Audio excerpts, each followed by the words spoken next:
Hi, I'm Rob. And I'm Rob. And this is Ask Rob and Rob.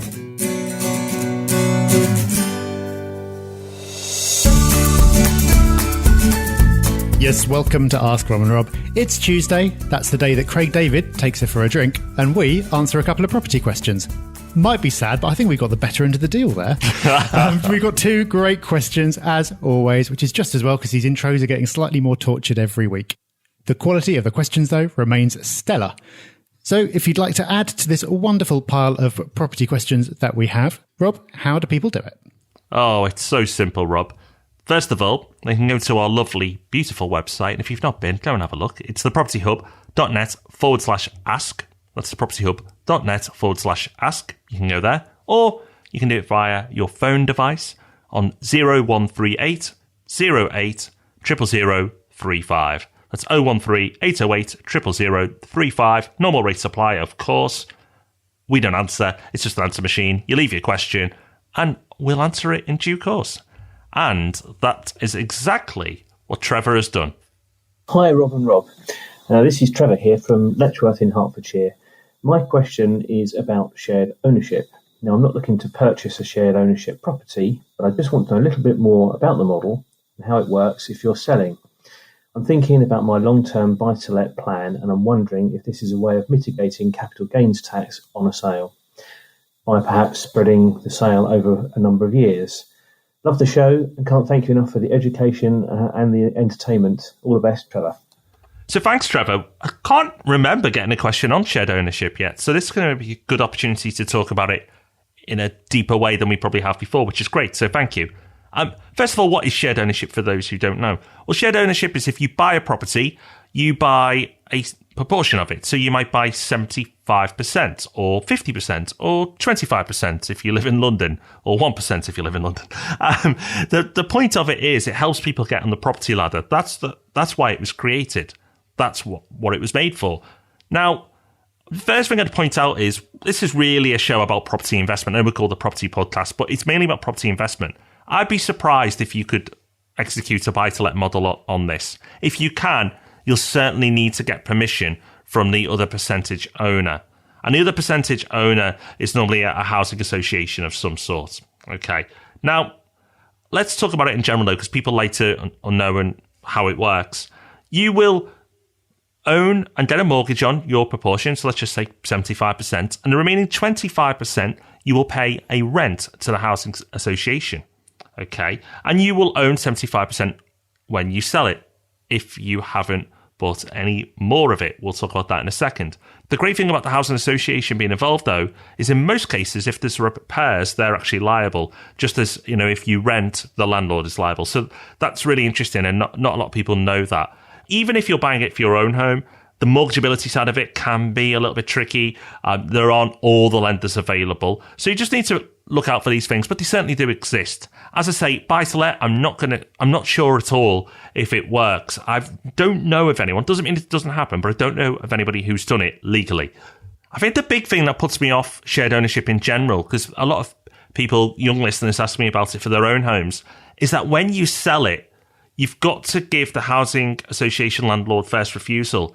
And you've often restricted on who is eligible to buy it from you as well. You're not open to the whole market. Not everybody can buy it from you. So it's often people who were in similar circumstances to you before.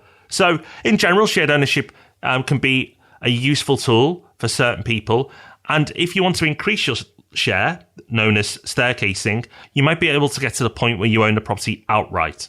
So I talked about before how you can maybe get that to 100%.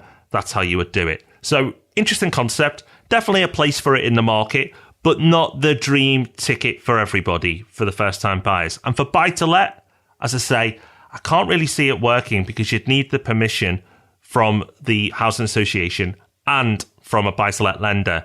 And I think at least one of those two is going to trip you up. Okay, Trevor, hope that was helpful. It was helpful to me because I know very little about shared ownership, so I learnt something there. That's the great thing about Ask Rob and Rob. There's always something new to learn. And that is not going to change with our next question, which has come our way from Andy. Hi Rob, congratulations for the live webinar. My name is Andy Cook and I'm looking for a solution to what I'm sure is a common problem. My property world domination plans, which currently consist of just the one property in Kent, has stalled basically because of the Brexit and my buyer pulling out. The property is now being re-let for 6 months, which although is good news, also unfortunately ties up my equity. My question is this: what are my best options for raising the deposits required while my own equity is tied up? Thanks very much, guys. Bye-bye. Okay, Andy, thank you for the question. I'm sorry to hear that you had your sale fall through. You said that you're sure it's a common problem. I can assure you that it is. It happens all the time. 1 in 3 property sales apparently fall through, and especially in the second half of next year, more of that than usual because of various events. So you've got your property relet, and that is good news. So at least you're not losing out financially in that sense. But with your equity tied up, what do you do? Well, a few options for you. So we don't know why you were selling the property in the first place. Something that you could potentially do is remortgage. Whether that's an option for you or not, whether you've got the equity, whether you've got the rental cover, we don't know. But of course, that is something that you could do. Another thing you could do, similar to remortgaging, is taking out a second charge mortgage. So if you do have the equity, you can take a second mortgage against the same property. So if you're locked into a really good rate, it means that you're leaving that rate intact and you're just raising finance against the extra portion. So it can work out cheaper. So that's a couple of options. If you do want to keep the property for the longer term, now you've been unable to sell it. But the third thing that you could do is continue trying to sell it, but sell it to an investor. Now, when you're selling to an investor, that does, of course, reduce your target market. So if you're selling with tenants in situ, it can be great if you can find a buyer because it means that you're not losing out by having the property empty while you're trying to get that sale through. The downside is that it's not going to be any use to first-time buyers or anyone like that. You are purely looking at the investor market. So it's a smaller slice of the market. And investors, if they're doing their job properly, do like to get a bargain. So maybe you would struggle a little bit on the price that you could achieve compared to if you were selling it to the whole of the market. But it is an option. It's worth mentioning as an option because some people do tend to think, oh, well, when there's tenants in there, that's it, I can't sell. But maybe it is something you want to do. So hopefully one of those 3 options will sound at least somewhat appealing. If not, then, well, the property is only being relet for 6 months. That will go by very quickly. And then you might decide that the market conditions are such that you want to have another crack at selling it. So we need to know more about your situation to really know what sounds like it's going to be the best option. But if that is the situation that you or anyone else has found themselves in, and I'm sure a lot of people will do at some point, hopefully one of those options will do the job for you. Well, I hope that was handy, Andy. Sorry.